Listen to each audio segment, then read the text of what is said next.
Salutare, bine v-am găsit și m-am jucat cu prietenul meu un meci și am dat un gol extraordinar. Deci uitați, acesta e meciul.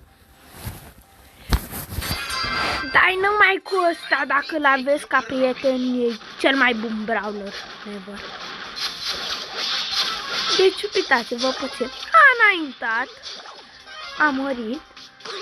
A dat o dinamită și a dat gol!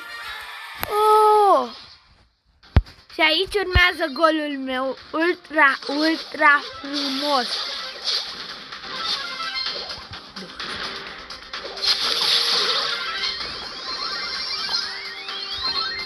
Și uitați, aici vine prietenul meu. Eu mă duceam așa, el mi-a dat pas. Eu am făcut așa.